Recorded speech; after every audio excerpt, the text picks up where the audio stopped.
سبأي ناب سبيتو نايفتح ورقة حيزو بمخاد نخد فرملو حاتتا نساقن بتكبارو أزي حريقة أبتو ورقة نايفتح زدت صحفقال كاب حق إزر حق مخانو نجيرا إزو ورقة بنا كلتينا فقاد كم نفاتح زلنا إز حبر زلو إز حق خمزي كونيقا صبو غير كتفلت إخابلوتو سبأي ون بغطعي كاباي انت اخي تدلي زلخي إلا حاتتامو نساون حق خزارب كم تدليو قلت ستلو سبأي ون نمنت اخي قليل نقر مكولو معارخ اندزين النقرات تحالالخي يوم زلخي بلا بغطعي نسادما ات مخنيات كاب حدار وصاي مسكال السبيتي سلازب علقن بز مخنيات ون يفاتحو خمزلون نقرقن ات حزوة زمت ورقت نزي نقرزي كم زي قلوص نقيرا تباقاي مصيو كساب زوريو فتسيما كفر ملكايلكا كي تحسب بلوتو سباي كا أزي حارقو كاباي كلو تزلن نبرتن هابتن كتوسل سلازدلخ إخي بلامو نسادما قالم أمع بايكوني كلو نايقز حلفنت نسات سكومو خمز نبرتن نتي ألن نزبل زول هابت دما ناتا إيدكم زلوون كم زقبان نقرطو سبايون قصلو نمنتاي مسكال السبيتي كم زبعلو كتفل تاريخي بسنكي ناتالو قال نعي قابل عليخي مسكال السبيتي بعليقي مخنياتو قاء ازاق والعا حانت معالتو انتخون كومو بارياتنا اي تفلتني بلا نساون بتترجم زي بلو زربو كم زي دخمتن حجي كتزارب كم زي تدل نقرطو سباي دما بحيلي إيدا سحبو كفر ما فتنه سبيتي أزي حريقة ني إيدا كاب إيدو منزعة كي تتنكفني نجير كاللخو أقدمي خنجر كاتساني حقي نزو رغت تبعي خير أيو فتسيمي أي فر ملكاني حجيجن كاب جزاي وصالي مخنياتو نقولنا درار كسر حلاقي ويس بعلخات سر حلاقيخا بولوتو سبأي قعدتس كبل مسجمر دما ازي كابخا زو صبي نغريو مخنياتو نقول كاولا حنت غير كالا اي تفلطنيخا ازو كل غزي انا خند ادن ابون كوين لاني رئي بولوتو نسون بزخونه يخون منغدي ابز ورقت كم تفرم فلتي يلو افراريح واخده بدحرزي كابت غزا وصيو ان خده بوشمو دويلا اتناي فتح غداي كما يخدلو خمزلو نخت فلط كم زدولتلو نغرتو نسخا سبيتو ازيا خمز حيلتون كتفرملون فصيما خمزي كالت غلصلا نسادما ازي حريقه ناي بحق خديخه كساب حجي اي فرمتلكان بولوتمو نسو نختراغاغا فقري تچنقي زغبركو غيره كم زفرما قاليات والكبلا نسادما قصيلا كل زلو هابتو سبيتو خيت وسدو ازيات فرح خمزلا نغرتو نسون بفصم كتوسدو اي تخيلنيا فقري قاليات والكل خبلا بدحرز نساون قصيلا باكل ترخيبم نتو غداي كزراربو خم تدل نغرتو نسو دما حرق بمبال بوتان ساعتن كتحبرو حاتتا دحرسو سنة ساعتات كا قالوم كاب تمرتين ابغزا مسيا ندي اتدهايتامو ادي اغن زي املا دخم كميلوا ابصوفا دقيسا سلصن حتى ازيا تغريما دحن دي خماما بلتا ادي اون دحنكم زخونت غليصا طعم درار سريحل كلخو ابتفرنلكي كدرر تقلي اخبلتا قالا غن ابغصنا ادي ازخونه چنقس سلز تعذبت انت اخون كزلخ ماما زيكم كله غزي ازي خز تچنق كتمسل لخي إلى دقي محاتتا أدي أدما كم زفلت التاسل استردت نتين يفتح ورقت نغفر ملو أبوه متسينن يرو إلى نقرتا ولون بتعم حريقة حجخ أمتيو تبقاخي كي مخاركي كم زي تفر ملو أي نقر كيون دخي بلتا أدي أون كم زي نقرتون نقرقن عسر تقزي إنا متسير بشي خمزلو نقيرا نايب حق أبوخي من مخانو فتسيمة زي فلتو سبي خوين نزلو بلتا قولاد ما بحركان أبوا أزيو مداناقرن حساون سب مخانون بتزدو ليزلو منقدي فتسيما نخيت خيدن بزيناي تبقى مخرون فتسيما نخيت فرمولو نقرتا أدي أدما كم زيت فرمولون نقرقن مسب آيا معالتاو مجغيجاق آمنا كم صلاتون اتفتح قلتفو توديو ترقاقين هيوتن كمرحا خمتدل نقرتا قولاد ما بورسا أوريدا أبغونا كف بمبال ماما بزز بلوك زلو فصيم كخيت سمامعي مخنياتو زفتح بسون كمبر بسنكخي كونن زفتر زلو سلازي أبقالك ختصنع عليكي قال اتولي أبقالك خمت تصنعي بلتامو أدي أدما قال أتوتلا بدحر زغالا إيدا بمحز كم تخلو غزين السخي أبغوني زنبركي حجدما أنا أبغون كحلي بلتا بدحر زي إتاو شمو نخلو تيام زخون بون عزيزا أبتي زغو صرو تبوتا ناتصبيتو اتسب آيا متيو سلز دونغويا يغري تحاتيتو سيعم وقف بلا نسادما صقم يلن بمبال كم تزفتو عينت بون عزيزاتلو كم صنحت نغيرا كم يلخا بلتو نسدما دحنكم زلون بزعبا زفتح باكل تراخيبم كزراربو مخالم ازيو دس كم زبولو نغيرو فقري سبيتين زنا يفتح ورقت بخمي كتفرملو خم تقل መንገዲ ኣምድላይ ከም ዘለኹ ክትፈልጥለይ ይደልየ በላ ንሳውን ሓቂ ዘረባ ነዚ ጉዳይ ካብቲ ክትገብሮ ትኽእል ንላዕሊ ትገብር ዘለኻ ኮይኑ ኣይስምዓንን እዩ በለቶሞ ንሱውን ብዘረባ ተጎሪሙ እንታይ ማለት ክኢሉ ሓተታ ንሳ ከዓ ዝኾነ ነገር ዝሓብኣላ ዘሎ ኮይኑ ይስምዓ ከም ዘሎ ገለጸትሉ ንሱ ድማ ወላ ሓደ ዝሓብኣላ ነገር ከም ዘየለን ሰበይቱ ኣዝያ ተራር ሰብ ምዃና ነገራሞ እታ ጓልካ ኣቐጺላ ኣነ ግን ክሳብ ሕጂ ፍቕራ ዘይወዳእካን ካብ ምሳይ ንላዕሊ ምስኣ ክትከውን ትደሊ ዘለኻ ኮይኑ ይስምዓኒ ኣሎ በለቶ ፍቕረይ እዚ ትብልዮ ዘለኺ ፈጺመ ክገብሮ ኣይክእልኒየ ኣብ ህይወተይ እታ ብጣዕሚ ዘፍቅራ ሰብ ንስኺ ጥራሕ ኢኺ ንስኺ ፍቕሪ ህይወተይ ኢኺ በላሞ ንሳውን ከምዚ እንተኾይኑ ብተግባር ንኸርእያን ነቲ ናይ ፍትሕ ወረቐት ዝገበረ ገይሩ ከፈርማ ከም ዘለዎ ነጊራ ንሰበይትኻ ጽቡቕ ጌርካ ኢኻ ትፈልጣ ስለዚ ድኹም ጎና እንታይ ምዃኑ ፈሊጥካ ክትምዝምዛ ኣለካ በለቶ ንሱ ድማ እዚ ትብሎ ዘላ ኩሉ ይገብሮ ከም ዘሎን ንእሽተይ ግዜ ጥራይ ንኽትህባ ሓተታ ንሳ ከዓ ኣነ ካብዚ ንላዕሊ ክዕገሰካ ኣይክእልኒ ብዝተኸኣለ መጠን ቀልጢፍካ ክትገብሮ እየ ዝመኽረካ በለቶ ንሱ እውን ኩሉ እቲ ዝበለቶ ኣብ ሓፂር ግዜ ከም ዝገብሮ ነጊሩ ቃል ኣተውላ እሞ ንእሽተይ ክሓስብ ድሕሪ ምጽናሕ ከዓ ዝኾነ ሓሳብ ስለ ዝመጾ ናይ ጉድን እኮ ኣይኮነትን ኣብቲ ወረቐት ክትፍርመልና ዘለዋ ንዓና ዘድልየና ዘሎ ፌርማ ጥራሕ እዩ ብምባል ኣታሊሉ ፌርማ ክረኽቦ ከም ዝኽእል ገለጸላ ንሳ ድማ ብዘምጽኦ ሓሳብ ኣዝያ ተሓጐሰት እሞ ንሱ እውን ፌርማ ብቐሊሉ ክረኽበሉ ዝኽእል መንገዲ ስለ ዝሓሰበ ፌርማ ሒዘ ምሸት ክድውለልክየ ኢሉ ነቲ ነገር ብቕልጡፍ ክገብሮ ተሲኡ ኸደ ብድሕሪ እዚ ከዓ ሰብኣይ ናይ ምሸት ኣደን ጓልን ብሕጉስ መንፈስ እናዓለላ እንከለዋ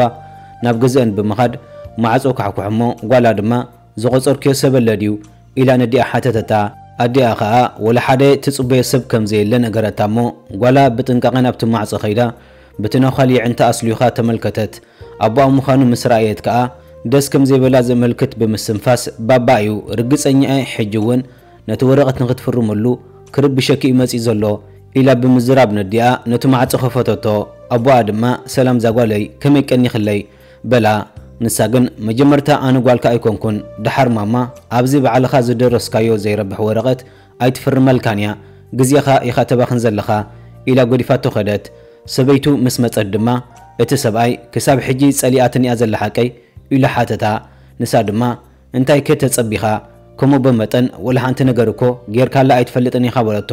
ሰብኣይ እውን ርእሱ ብምድናን ሕጂ መምጽኡ ምኽንያት ንጓሉ ዝኾነ ነገር ክገብረላ ስለ ዝደልየ ምዃኑን እቲ ቅድሚ መዓልቲ ዝበለቶ ነገር ኩሉ ክሕስቦ ከም ዝቐነየን ኩሉ እቲ ዝበለቶ ድማ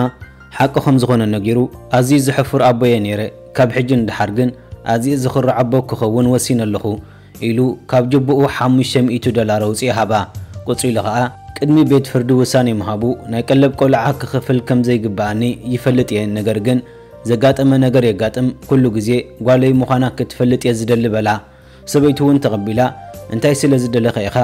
እዚ ኩሉ ነገር ትገብር ዘለኻ እቲ ናይ ፍትሕ ወረቐት ክፍርመልካ ኢልካ ከይተሓስብ በለቶ